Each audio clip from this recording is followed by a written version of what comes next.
I'm Wyatt Cash with Scoop News Group, and we're here at FedScoop's ITModTalks with John Phillips, Vice President, Public Sector at Tricentis. John, thank you so much for joining us and welcome.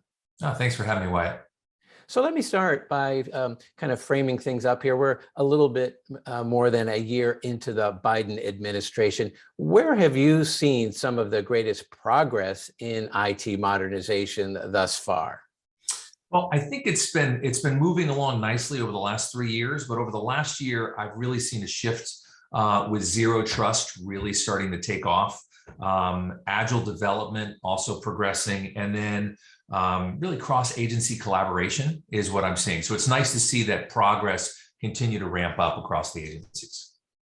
And then how would you say IT modernization is helping federal agencies get better at handling the security of their most valuable systems? Well, it's a great question because a lot of those older systems, those legacy systems, weren't secure. And as they're progressing and moving to the cloud, it's how do you lock down those applications as best possible? I think FedRAMP has done a phenomenal job in really helping agencies move their applications to the cloud and in a secure fashion. And then CISA has done a really good job making sure that there's cross collaboration. I think one of the big keys there is sharing amongst the agencies how they can defend themselves. If you think about it, the bad guys out there, they're going to come after the agencies with a team of people. Could be upwards of 65 or 100 people, yet we defend in a singular fashion. I think CIS has done a great job of sharing those vulnerabilities among the agencies, and I think we'll continue to see that grow. That's a great point. Well, shifting gears just a little, the White House also issued an executive order on customer experience. How would you say that federal agencies are taking steps to deliver better digital services to American citizens? Yeah, I think that's probably one of the most interesting and progressive things in regards to IT modernization that Biden's done.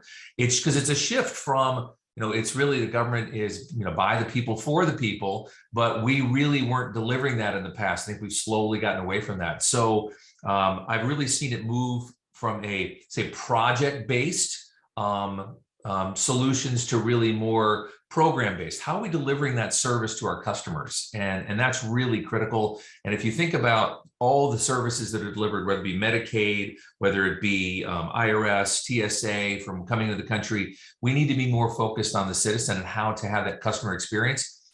Even adding to that, we're seeing now most recently that some of the large agencies, including DoD, are adding customer experience officers. That's new. You really wouldn't have seen that before in the federal government, but you've seen that on the commercial side and the enterprise side. So it's nice to see that shift in the public sector space. Absolutely. And then lastly, John, what across the federal IT landscape stands out to you as having the biggest potential or need for modernization in the coming years? I think the biggest challenge is really the time constraints that agencies are up against for their migration, right? So we all want to move. We can't move fast enough. I think a survey was just done and 83% of the agencies out there said they weren't moving fast enough, right? Which is great, which means they're leaning into it. But I think it's how do we shortcut that window from time constraints to moving your applications to the cloud, and doing it in a manual effort is probably not the way to do it. So adding AI and automation are really going to be key to accelerate that migration to the cloud and for modernization. John Phillips, thanks so much for joining us and sharing some of your insights on IT modernization in the federal government. Thank you, I appreciate the time. And look for more of our coverage of IT modernization on fedscoop.com. Thanks for tuning in.